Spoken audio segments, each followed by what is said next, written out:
بسم اللہ الرحمن الرحیم۔ شروع کرتی ہوں اللہ کے پاک نام سے جو بہت مہربان اور نہایت رحم کرنے والا ہے۔ میرے چینل کے معزز ناظرین، السلام علیکم ورحمۃ اللہ وبرکاتہ۔ تو پیارے بہن بھائیوں، ماہ رمضان برکتوں اور دعاؤں کی قبولیت کا مہینہ ہے اور تہجد اللہ پاک کی لاڈلی عبادت ہے۔ چونکہ رمضان میں تہجد اللہ کی اور بھی لاڈلی عبادت ہے۔ رات کے آخری پہر میں اگر مومن اللہ تعالیٰ سے کچھ مانگے، اللہ تعالیٰ اسے ضرور عطا کرتے ہیں۔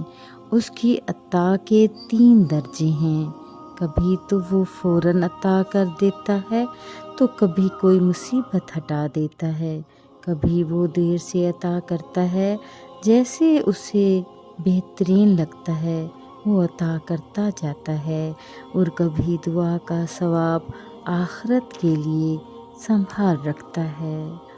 لیکن رمضان میں میرے پیارے بہن بھائیوں، رمضان میں تہجد کی دعا کی مقبولیت اور بھی بڑھ جاتی ہے۔ ایک روایت میں ہے کہ رسول اکرم صلی اللہ علیہ وآلہ وسلم اس مہینے میں کثرت سے دعائیں کیا کرتے تھے۔ آپ صلی اللہ علیہ وآلہ وسلم نے فرمایا کہ رمضان مبارک میں ہر مسلمان کے لیے دن اور رات میں ایک دعا ضرور قبول ہوتی ہے، لہٰذا اس مہینے میں کثرت سے دعائیں کیا کریں۔ رمضان میں تہجد کی پابندی کرنے سے بہت سارے انعامات ملتے ہیں۔ حضرت ابو ہریرہ رضی اللہ تعالیٰ عنہ سے روایت ہے کہ پیارے نبی محمد صلی اللہ علیہ وآلہ وسلم نے فرمایا، جب رات کا آخری تہائی حصہ رہ جاتا ہے تو اللہ پاک آسمانی دنیا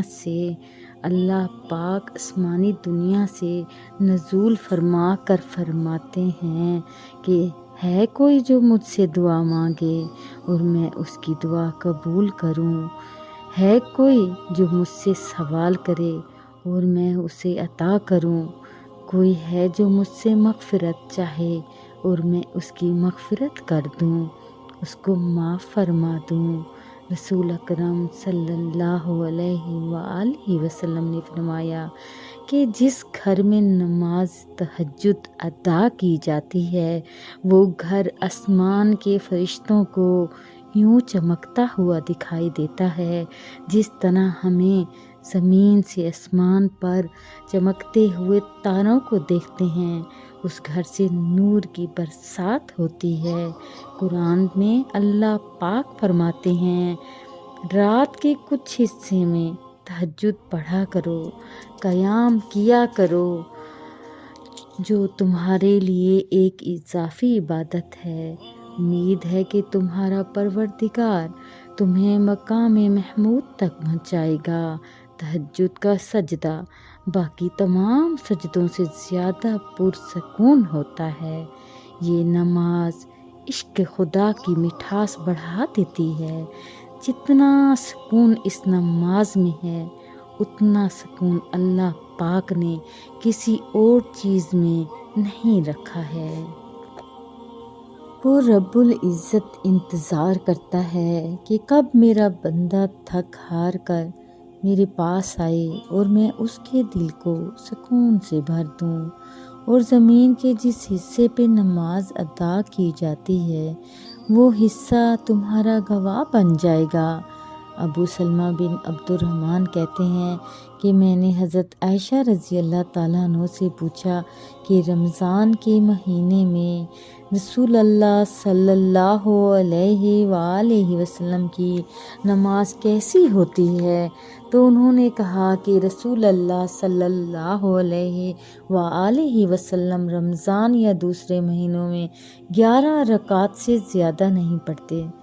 آپ صلی اللہ علیہ وآلہ وسلم 4 رکعات پڑھتے تھے، پھر 3 رکعتیں پڑھتے تھے۔ حضرت عائشہ رضی اللہ تعالیٰ عنہ نے مزید کہا کہ میں نے عرض کیا یا رسول اللہ صلی اللہ علیہ وآلہ وسلم، کیا آپ صلی اللہ علیہ وآلہ وسلم وتر کی نماز سے پہلے سوتے ہیں؟ تو انہوں نے جواب دیا، اے عائشہ، میری آنکھیں سوتی ہیں لیکن میرا دل جاگتا رہتا ہے۔ حضرت عائشہ رضی اللہ تعالیٰ عنہ نے فرمایا، جب رمضان کا مہینہ آتا تو حضور صلی اللہ علیہ وآلہ وسلم کا رنگ مبارک بدل جاتا ہے۔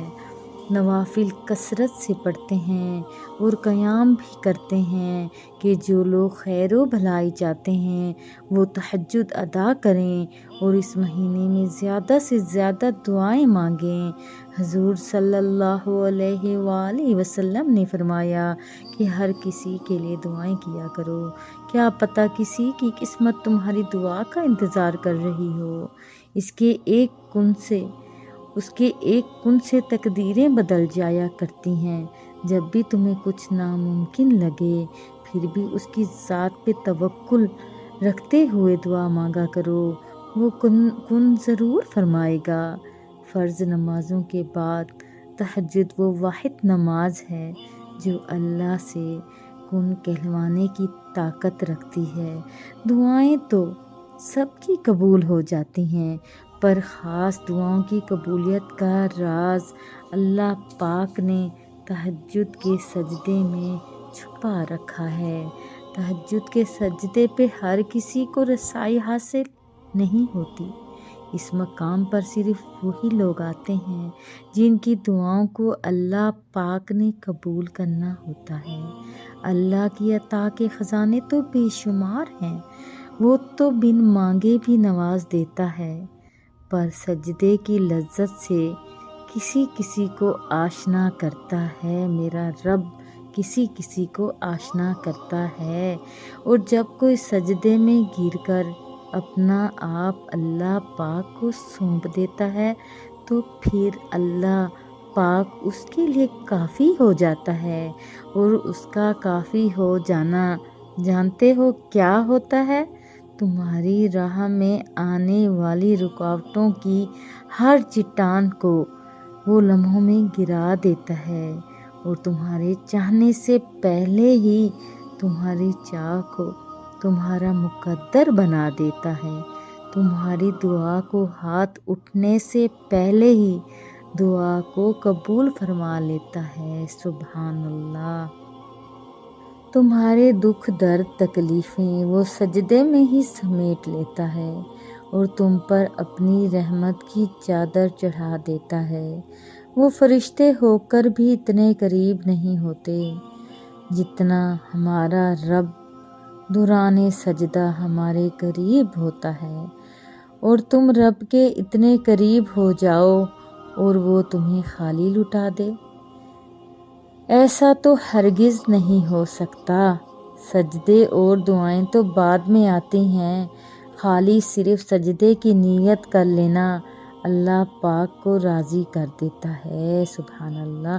اللہ پاک سے دعا ہے اس رمضان میں ہم سب کی سب دعائیں اللہ پاک قبول فرمائے۔ پتہ ہے محبت کیا ہے؟ نماز سے کسی کو تہجد پہ لے آنا۔ تہجد تو سب سے بڑی دلیل ہے اپنے رب سے عشق کی، اور جانتے ہو سکون کیا ہے؟ اپنے رب سے اکیلے میں بیٹھ کر گفتگو کرنا۔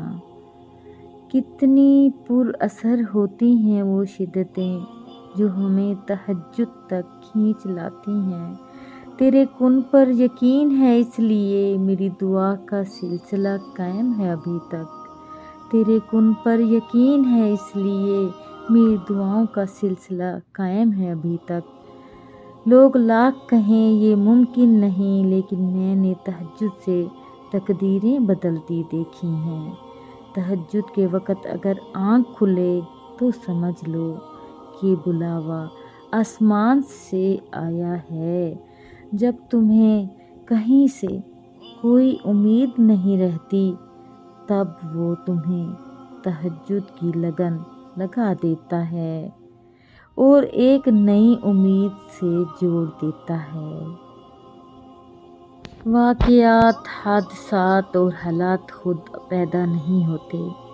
کسی کا زندگی میں آنا اور چلے جانا اتفاق نہیں ہوتا۔ ہر چیز میں مصلحت پوشیدہ ہوتی ہے۔ تم جب خود اس کی طرف نہیں جاتے تو تمہیں اس کی طرف کھینچ کر بلایا جاتا ہے۔ وہ پہلے تمہیں چنتا ہے، پھر ایک ایک کر کے اسباب بناتا ہے، پھر تمہیں ایک ہی جھٹکے میں یوں اپنے قریب کر لیتا ہے کہ صدیوں کا فاصلہ چند لمحوں میں سمٹ آتا ہے۔ کبھی کبھی اللہ تعالیٰ ایسی خواہشات میں ہمارا دل لگا دیتا ہے جنہیں ملنا ہمارے نصیب میں نہیں لکھا ہوتا۔ کیوں؟ جب نصیب میں نہیں ہوتا تو دل کیوں ایسی خواہش میں لگاتا ہے؟ کیوں اس چیز کو ہم سے اتنے فاصلے پر رکھ دیتا ہے کہ جتنا اسے پانے کی دعائیں کرتے ہیں وہ اتنی ہی دور لگتی محسوس ہوتی ہے۔ تہجد کی خاموشی میں بہنے والے تمہارے آنسو اللہ کو راضی کر لیتے ہیں، اللہ کو راضی کر لیتے ہیں۔ اللہ پاک سے دعا ہے کہ جتنے بھی میرے بہن بھائی پریشان ہیں، اللہ پاک ان کی سب دعائیں مرادیں پوری کرے اور ان کی پریشانیوں کو دور فرمائے۔ تو پیارے بہن بھائیوں، اللہ کی محبت میں وقت گزاریں، اللہ کے ذکر میں وقت گزاریں، اپنوں کا، اپنے پیاروں کا بہت خیال کریں، شان سے جئیں اور شان سے رہیں اور اپنے پیاروں کا بہت بہت خیال رکھیں۔